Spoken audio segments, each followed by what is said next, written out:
Welcome, Scarlett. We're here today with Scarlett Lewis, the founder of the Jesse Lewis Choose Love movement. Scarlett is an author. She's written 4 books. She's come through terrible tragedy, but she's turned it into a way to reach out to people in a profound way through developing a social emotional learning program called the Jesse Lewis Choose Love movement. And I'm so glad that you're here today, Scarlett. Um, I've told you I'm in awe of you, and I can't wait to hear what you have to say. So that said, I'm going to share the screen mostly with Scarlett and just ask if you would tell your story and how you came to this. Yes, absolutely. Thank you so much, Wilson. It is a huge privilege and honor to be here, and I really appreciate all that you do to spread love in the world as well. And your audience for showing up and for listening to what I think is a really important message. So my story started, or this chapter in my story started 10 years ago when my 6-year-old son, Jesse McCord Lewis, was murdered in his first grade classroom alongside 19 of his classmates and 6 educators in what is still the worst mass shooting in an elementary school in U.S. history. Obviously, I was devastated. He has an older brother as well, and we returned home. I was a single mom, so I was really the head of the household, to find that Jesse had left us a message. He had written 3 words on our kitchen chalkboard: nurturing, healing, love. And of course, those were phonetically spelled because he was in first grade and just learning to write. But when I saw that, I realized that that was the solution right there. It was so simple and given to us by a 6-year-old boy: nurturing, healing, love. If the shooter, Adam Lanza, who was a former student whose mom had taught at the school, if he had been able to love himself, to give and receive love, the tragedy would never have happened. And it was so devastatingly simple. But simple isn't always easy. We know that hurt people hurt people. And so I decided that I would spend the rest of my life being for something.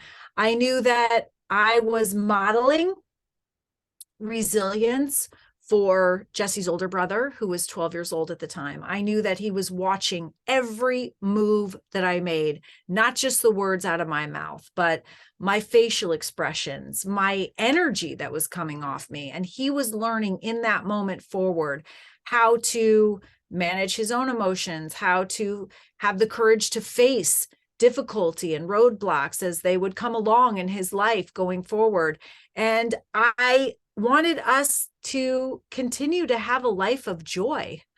And I didn't want to spend the rest of my life fighting against something. I wanted to be for something. And I picked Jesse's message because that's the most powerful element in the universe: love. It's something that connects us all as human beings in the want and need to love and be loved. We all have that. We also all feel pain. It's a human condition. Physically, mentally, and emotionally, everyone listening has experienced pain in your life. And I have credibility when I say that pain is there for a reason. It is there to help us grow. That is how we're designed as human beings. When we have the courage to face our pain, not resist and avoid or numb ourselves, we can actually learn lessons, and we can be strengthened by it, and we can become ready to face the next thing that comes along. And so that's certainly what I experienced in my life. It's actually called post-traumatic growth. And it is the basis for now what we teach in schools all over the world, over 11,000 schools in the United States, in every state, and 120 countries. And that is how to choose love as a thoughtful response. We know that love is more powerful and empowering than anger, hatred, and revenge.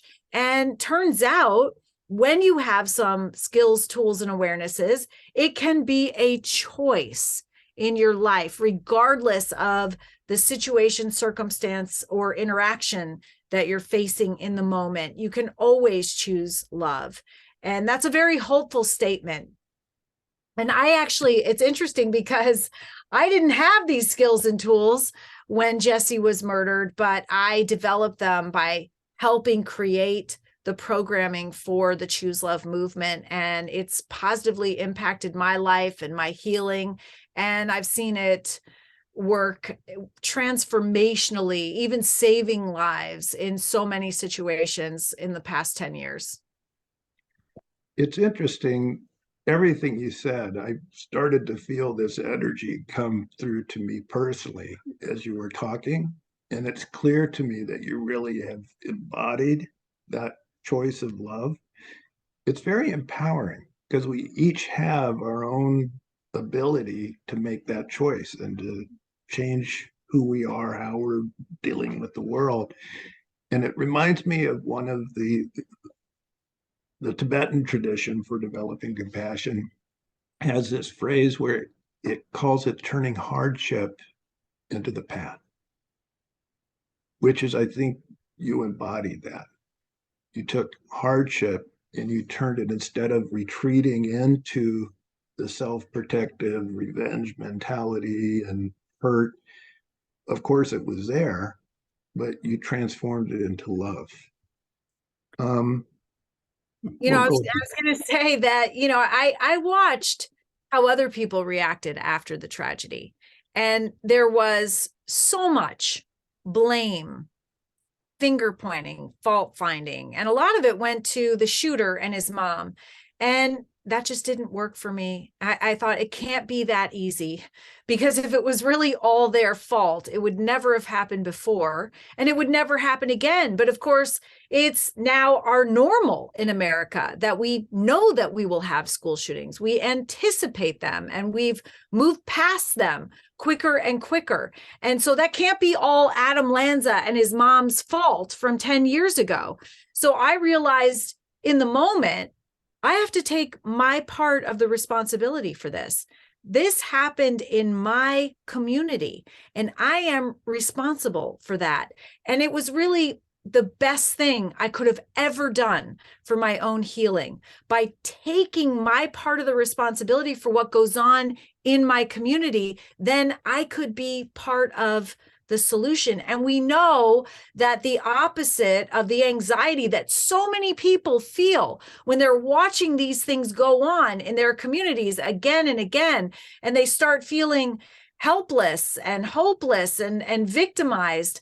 But in actuality, we're responsible for what our world looks like. We're waiting for politicians or leaders to fix this.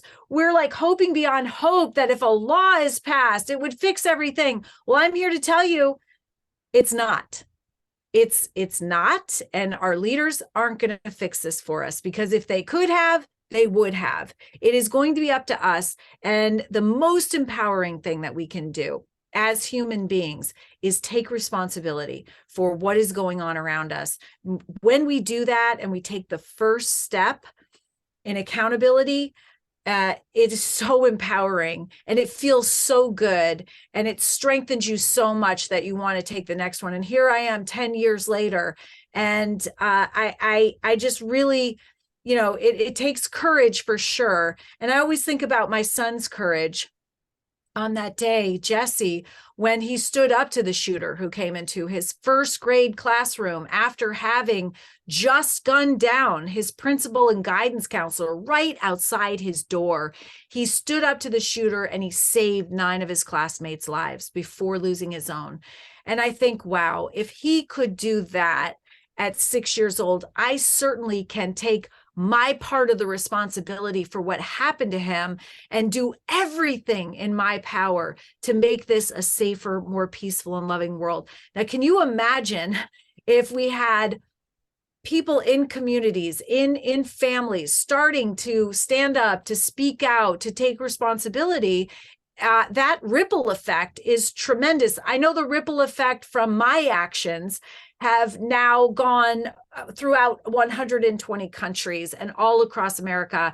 This is one person standing up, speaking out. And of course, all my beautiful, wonderful volunteers and then ambassadors that came along and everyone that works for the Choose Love movement. But really, it started with one person. And we all have the capacity to do that. I was, no better, no more qualified. I'm just, I consider myself just a mom. So if I can do this, I know anybody could do it. So well said. So well said. And really, the way to do it is education, because I think people need a pathway. Even if people want to grow their compassion and their love, the question is, how do I do this? When I'm locked into my fear, when I'm locked into my pain and my horror and my anxiety, how do I move past that? And how do I move into love? And so Mhm. that's my next question. As you've designed the Jessie Lewis Choose Love movement, what are the steps? How do you help guide children into love, out of their fear center and into their higher functioning in love? What a great question. So it's a mixture of post-traumatic growth.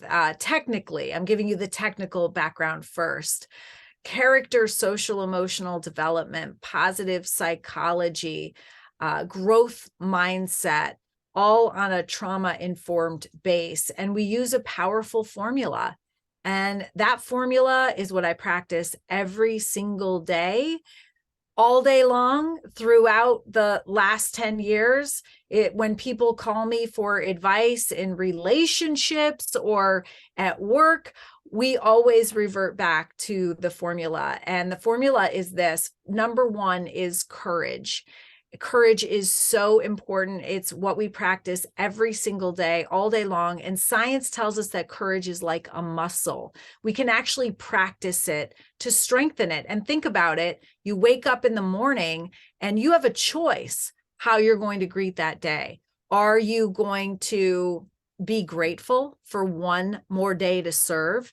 Or are your first thoughts, I'm tired, I'm achy, I have a huge list of things to do, it's going to be so hard? That intention is going to lead you down that path. But you have a choice on how you want to run your life. It's actually all of the character values of the formula take courage, but some of the other examples of how we use courage throughout the day, when we pause between what's happening and our response and get curious. Say someone has a grievance against us or we're in conflict. It definitely takes courage to pause, to get into the present moment, get curious if someone is being unkind or behaving badly, about what that point of pain is for the other person. Because I can tell you with credibility, because I work in prisons, I have spoken to school shooters, I've talked to people who have done the worst of the worst crimes. No one has ever intentionally caused harm to another person who is not in a tremendous amount of pain themselves.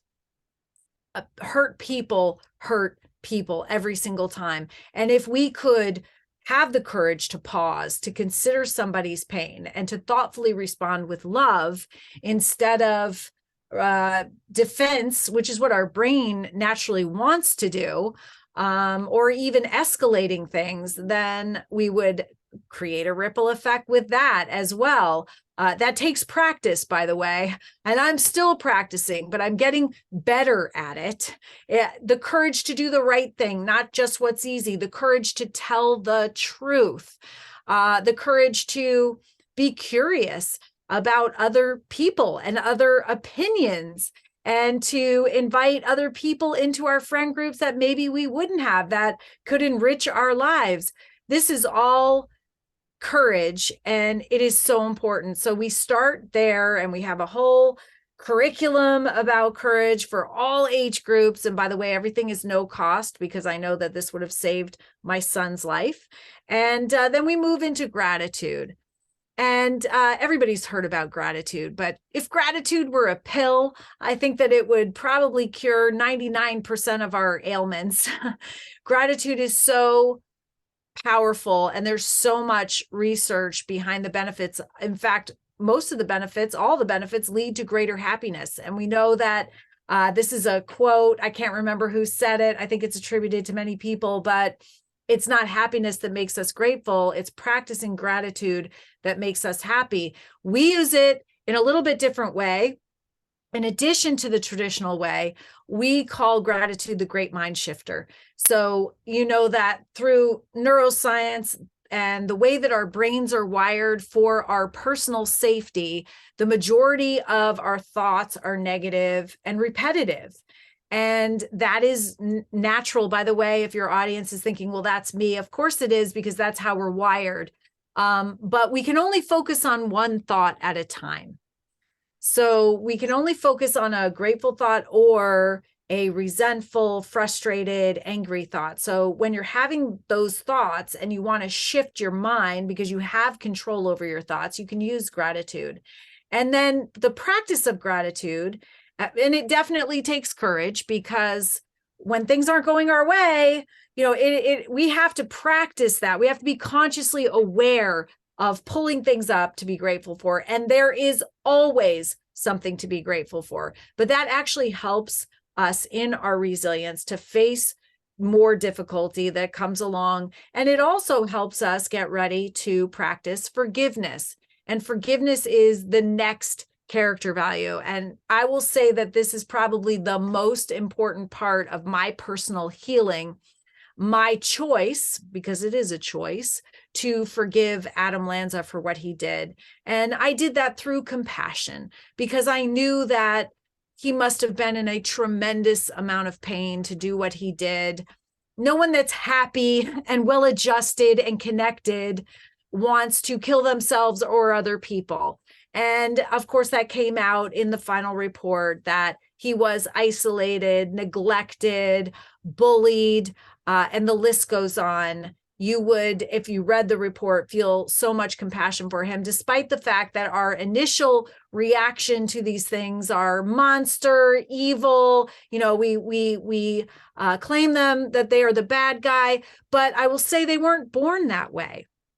They were cultivated into what they became. So it's really important that we pause and get curious about what their point of pain was, because I'm telling you this, until we start changing the way that we think, until we stop blaming solely these kids, most recently a 6-year-old that brought a gun into Newport News, Virginia's school system and shot his teacher, and we arrested him, until we start taking a different view of this, a more proactive and preventative approach, until we can have the courage to address the root cause, and we're kind of our responsibility in this, we are not going to get ahead of the problems that we're seeing, the diseases of despair that are escalating. Forgiveness is really important because it cuts the cord that attaches us to pain. I was determined not to be another victim of Adam Lanza. Look, I was a single mom. I had a 12-year-old son. I had to model for him what life was going to look like. And I wanted to continue to have a life of joy and awe. And I couldn't do this if I was allowing a mass murderer to have control over my thoughts that impact how I feel, that in turn affects how I behave and how I show up in my relationships. And my key to freedom, the only way I could be free of the shooter and his control over me from the grave, by the way, was forgiveness. And I really pictured a big set of scissors that cut that cord that attached me to pain, and it felt really good. But I will say also that it doesn't mean that I don't fall back into anger, because I do. Let's see, Mother's Day, Valentine's Day, Jesse's birthday, Christmas, my birthday, the list goes on. And all I have to do is take a step back, take a deep breath, and forgive again, because I know that all the decades of research point to forgiveness benefiting me. I think, Wilson, the problem that we have in our society is that we think that forgiveness is something that we give the person who hurt us, a gift that doesn't deserve it, when in reality, of course, the person that receives the gift is ourselves. And so it starts with a choice, then it becomes a process. Obviously, it takes a lot of courage to forgive, especially if it's a family member who has hurt you. That is especially challenging because those are the people that are not supposed to hurt you. But until you do, you are allowing them to control you in a negative way. And I don't know about you, but I want to be responsible for my own life. And I don't want to have someone else's issues and problems control me. So that is forgiveness. And then we move into compassion in action. And this is the fourth character value. So we have courage, gratitude, forgiveness, and then compassion in action. Compassion has two components. It is identifying a need within yourself or someone else, and then it's the action to help meet that need. And that action component is really important because I say the nurturing, healing love we give out, we get back. And it's really incredible because I can say this with credibility as I've been living it for the last 10 years, that when we serve others with love, we get it back and it helps and heals ourselves. Now, it definitely takes courage to step outside our own busyness, distraction, maybe even pain and suffering to help somebody else. But when we do it, it helps and heals ourselves and the world. So here's this formula. It's neuroscientifically accurate.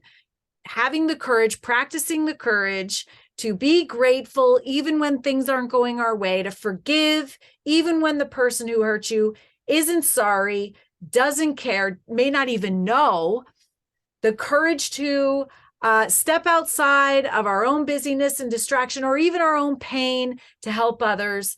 That is choosing love. And really, that is the way to bring that locus of control, the location of our own personal power back within us so that we have the self-confidence to face the issues that come up in life and be the best version of ourselves, to be able to model this for not only our kids, but our community as well.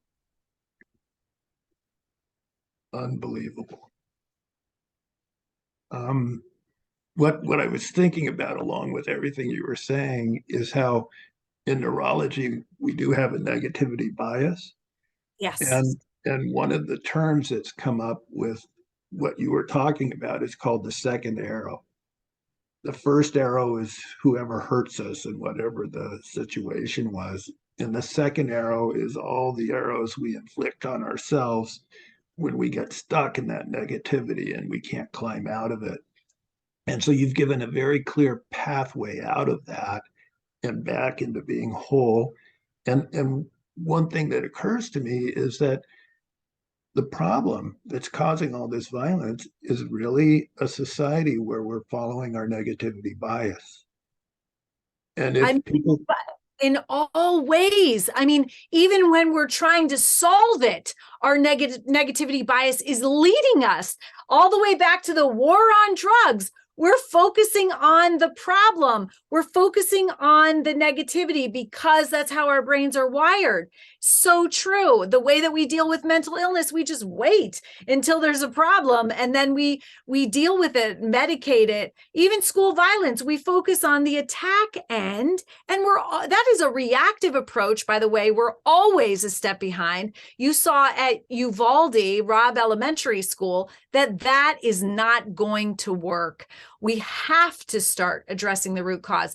And the few issues with that is that, yes, it takes courageous leaders to understand and to do something different than what everyone else is doing. And it does require that we step outside of our comfort zone, because our comfort zone is the reactivity, the defense of ourselves. And it is stepping outside of that, which takes courage, to what we call choose love. And it is something that we teach in the Choose Love movement, and the awareness of which can change your life. I know it changed mine. That was one of those aha moments. Aha. That's why when, I have an interaction and my face gets flushed and I just want to defend myself in the moment. And that's just my brain keeping me safe. And it could be from a memory from my childhood, and I don't even know that. And just being aware of it, I don't have to be reactive. I don't have to be somebody's automatic victim. I don't have to escalate the situation. I can control my state, and I can thoughtfully respond with love and be part of the solution. It's really an incredible realization that I've come to, just trying to figure this out, knowing that what we did, everything that we did before Jesse failed my son miserably. And I was not going to lend my voice to something that isn't working. I needed to figure out what would. And what we're trying to do is, it takes work. That's the problem with it. It's not just a law. It's not just a pill. Those things aren't going to work anyway. This takes self-reflection. It takes personal responsibility. It takes looking at yourself and being responsible for where you are and where you're going. And that is really important. Nobody is a victim. We may feel like we're victimized, but this formula gives you the opportunity to return that locus of control inside you where you have the power. And really, if we had a society where kids, just as part of their curricula, were taught how to self-regulate and how to choose love, and that became just the norm, these problems would go away. Well, And that's so the world I'm trying to create. I'm with you. Consider me one of your allies. You always have been. Thank you. Um, what are, just in perspective, what are some of the challenges and supports that you felt as you've moved forward on this? And what can people do to help? How can people lend their voice to Jesse's and to yours? Thank you. Well, I have been asked that question a lot. What is the main impediment to getting this everywhere? And that is courageous leadership. It really is. I mean, a superintendent that brings this into their school, they know that they're going to get resistance. And of course, they know that that takes effort, and they may wonder if they have the ability to face that. I mean, at the same time, you're going to get champions of it. You're going to get people that are very excited, and that may be a small handful, but once that gets into their hands, it grows. So courageous leadership, and I'll call out Governor Sununu in New Hampshire.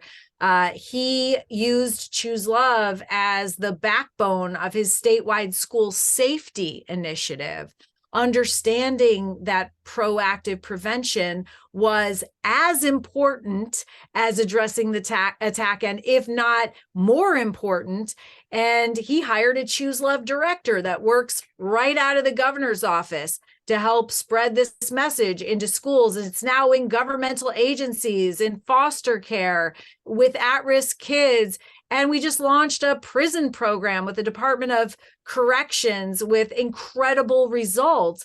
It's in rehabilitation facilities. So what they've done in New Hampshire is incredible with a courageous leader. So that is what it takes to have people kind of be able to rise above how our brains are wired to be. Because as you said, we have a negative bias. All of us, between 70 to 80% of our thoughts every single day are negative, and over 95% are repetitive.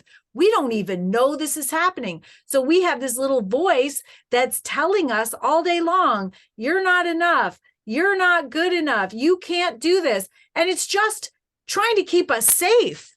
But we need to know that that voice can be our biggest cheerleader and should be encouraging us to get outside of our comfort zone, because that's where we are in our growth zone. So, and by the way, it's not complex issues. I mean, teachings, learnings, it's very simple. And by the way, maybe someone out there is hearing this for the first time and they're having the same aha moment that I had when my life was just completely changed forever. And that is a great thing.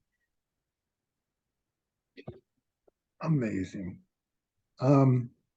Scarlett, I can't begin to tell you how grateful I am that you spent this time talking with me, and to the audience who will watch this.